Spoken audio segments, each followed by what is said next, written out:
Dennis Vogel had the most serious-looking crash of the day after an encounter with Michael Kurkowski. But after a long slide to turn number 1, Vogel finally got out of the car and received no injuries. Here it is again from our high view. Garvey and Cranifus. Steve, it looked like Cranifus might have turned down a little on Mike Garvey there. Garvey was inside, and there Phillip into the wall and starts barrel rolling and gets hit while he's upside down. It was Mark Dismore that piled in. Robbie Pyle, no. Tim Taylor's machine, Scott Hansen, Mike Miller, all involved there. Gilchrist also involved in the 4. Let's take another look. The 1 inside the 27, and the 27 goes around, and Garvey apparently stayed on the gas and rode up over Phillip's nose.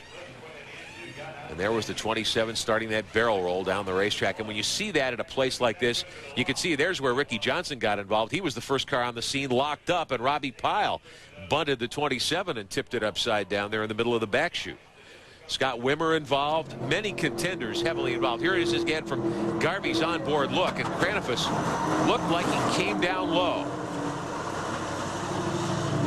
We were riding with Mike. Coming off the 4th corner. Peter Casalino in the 44 right there spins around. Whoa. And a lot of trouble behind him back there. His car's got to the outside wall. Chris Wimmer's car slides down the racetrack on the lid.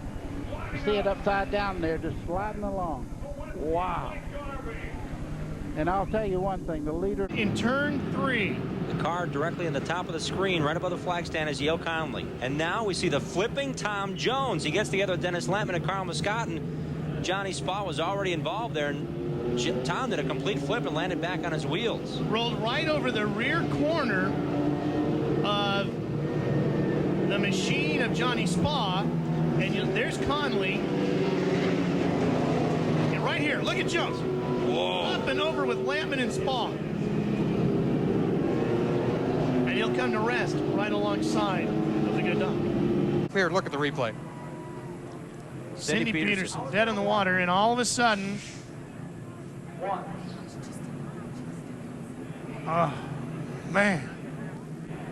Bob Seneca running in 2nd position, getting up sideways there, launching off Cindy Peterson's Chevrolet. Hansen also involved. He had said he had nowhere to go.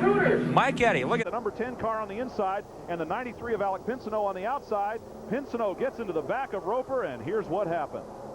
Well, you could see that Alec Pinsino had kissed the wall, literally nose at almost a 90-degree perpendicular angle to the racetrack. The front wheel's up on top of the wall. I don't know if we're going to stay with this long enough, but you and I watched it happen as we sat in the grandstands. Tony Roper, who's had an incredibly frustrating season, right after this, climbs out of his... 3 wide here, keeping out for a black car that gets spun around heading into turn number 1. As they come into the turn here, you see John Cadman on the outside. There's Bobby Gill on the 2. Something's already happened. As you can see, Cadman gets sideways. Gill piles into him, and watch out. Here he comes. Yeah, he just got pinched from both ends is what happened, Jim. He was hard on the brakes, getting it from the front of him, and then he got lifted up from behind, and it just turned the car over. Buddy Schrock getting by.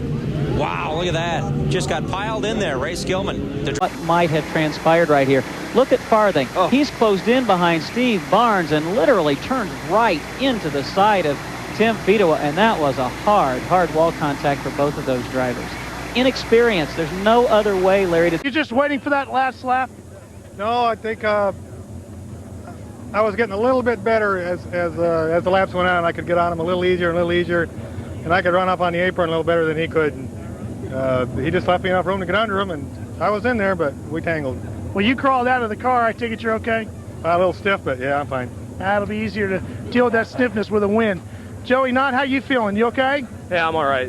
Same thing Bob said. We're just out there racing hard as we can, Same thing, I don't think I did anything wrong. He doesn't think he did anything wrong. So at least we brought the Valvoline right before car home. It's not in one piece, but it's in 2nd place, so we'll take that.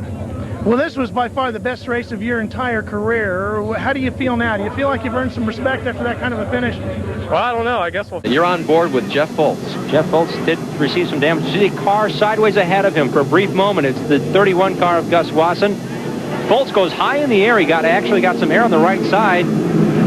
Nicked the Harold Fair Jr. car as he went through. And here's another look. And look at how high Foltz got in the air. And that really ruptured. It actually pulled the back of the 31 car off. Might have got the fuel spill. And then Billy Turner's impact causes the implosion. take a look at it full speed now from Jeff Foltz's angle. You first hear how we got the caution flag once again. There's Silverthorne in trouble anyway. Whoa. Before Hagens got collected.